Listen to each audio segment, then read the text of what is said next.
अस्सलामुअलैकुम, आप देख रहे हैं मालूमात नामा। आज की इस वीडियो में हम बाटा कंपनी के बारे में बात करेंगे कि बाटा कंपनी जूतों का इतना बड़ा ब्रांड कैसे बना। तो वीडियो शुरू करने से पहले आप लोगों से हमेशा की तरह एक रिक्वेस्ट है कि वीडियो के नीचे रेड कलर के सब्सक्राइब बटन को प्रेस कर दें। उसके साथ एक बेल आइकन होगा, उसको प्रेस कर दें।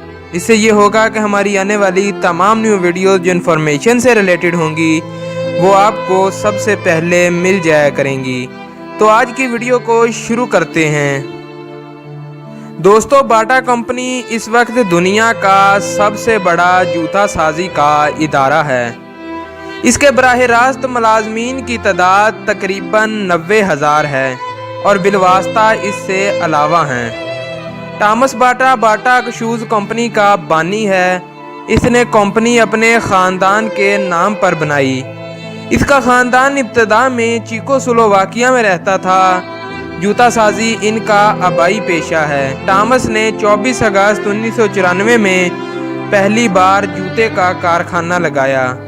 यही कारखाना बढ़ते बढ़ते एक मल्टी नेशनल कंपनी की सूरत इख्तियार कर गया, जिसका कारोबार आज 114 ममालिक में फैला हुआ है। बाटा कंपनी इस वक्त दुनिया का सबसे बड़ा जूता साजी का इदारा है।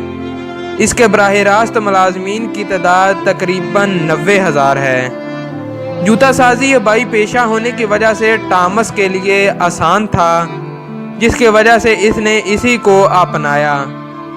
तकरीबन 300 साल से ये काम इनके ख़ानदान में चला आ रहा था, लेकिन किसी ने इसमें तरक्की की तरफ तवज्जो ना दी और इस कारोबार को फैलाने की कोशिश भी ना की। टॉमस ने ख़ानदानी रवायत को तोड़ने के लिए कारखाने की बुनियाद रखी और अपने साथ 10 मुलाजमीन भी रख लिए। एक साल ये काम चला होगा कि टॉमस कर्ज के बोझ तले दबने लगा और माली परेशानियों ने इसे आ घेरा। इसी दौरान एक शनासा बूढ़े मजदूर से मुलाकात हुई, जिसने इसकी मुश्किल हमेशा के लिए हल कर दी।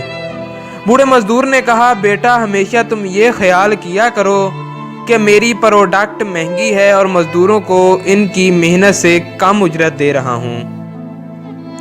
इस तरह आप ये कोशिश करते रहेंगे कि किसी तरह मेरी प्रोडक्ट सस्ती हो और मेरे मजदूरों को ज़्यादा तनख्वाह मिले। ये बात तीर की तरह टॉमस के दिल को लगी और इसने हमेशा के लिए इस पर अमल करने की ठान ली। टॉमस ने चमड़े के जूते बनाने के साथ मोटे कपड़े से जूते तैयार करने का काम शुरू किया और लोगों ने भी इन्हें बहुत पसंद किया। इन जूतों की मकबूलियत और मांग में इजाफा हुआ तो टॉमस ने मुलाजमीन की तादाद 10 से 50 कर दी। टॉमस ने अपनी प्रोडक्ट के सस्ते होने की तरफ भी तवज्जो दी।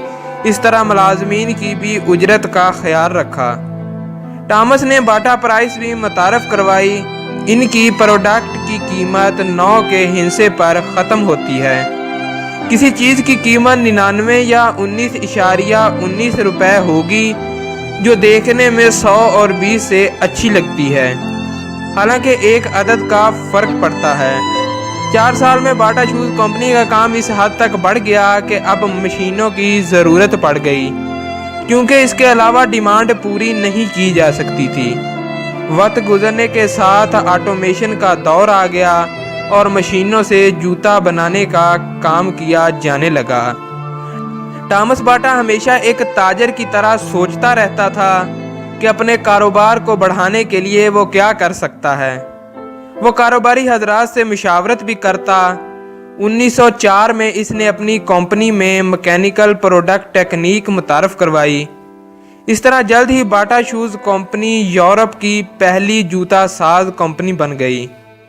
1912 में इसकी कंपनी के मुलाजमीन 600 हो चुके थे, जो इसकी तरक्की का मुंह बोलता सबूत था। 1914 में पहले जंग अजीम शुरू हुई। ये टॉमस के लिए कुर्रा फाल साबित हुई। इसके पास जर्मन फौज के जूते बनाने के आर्डर आने लगे। 1914 से लेकर 1918 तक इससे पहले 10 गुना ज़्यादा मुलाजमीन रखने पड़े। कारोबारी दुनिया में कामयाबी के साथ परेशानी का सामना भी करना पड़ता है। जंग के बाद इसका कारोबार बहुत मंदा हो गया, लेकिन इसने हिम्मत न हारी। 1925 में फिर से बिजनेस रूज की तरफ बढ़ने लगा। टॉमस की कंपनी लिन में थी, अब ये एक शहर की सूरत इख्तियार कर गया। कंपनी भी कई एकड़ ज़मीन पर फैल चुकी थी।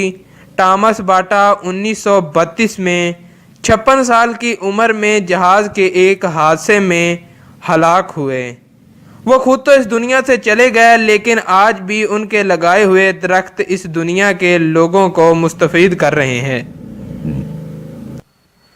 दोस्तों, अगर आज की ये इन्फॉर्मेटिव वीडियो आपको पसंद आए तो चैनल को सब्सक्राइब करें, वीडियो को लाइक करें, शेयर करें और नीचे कमेंट करें।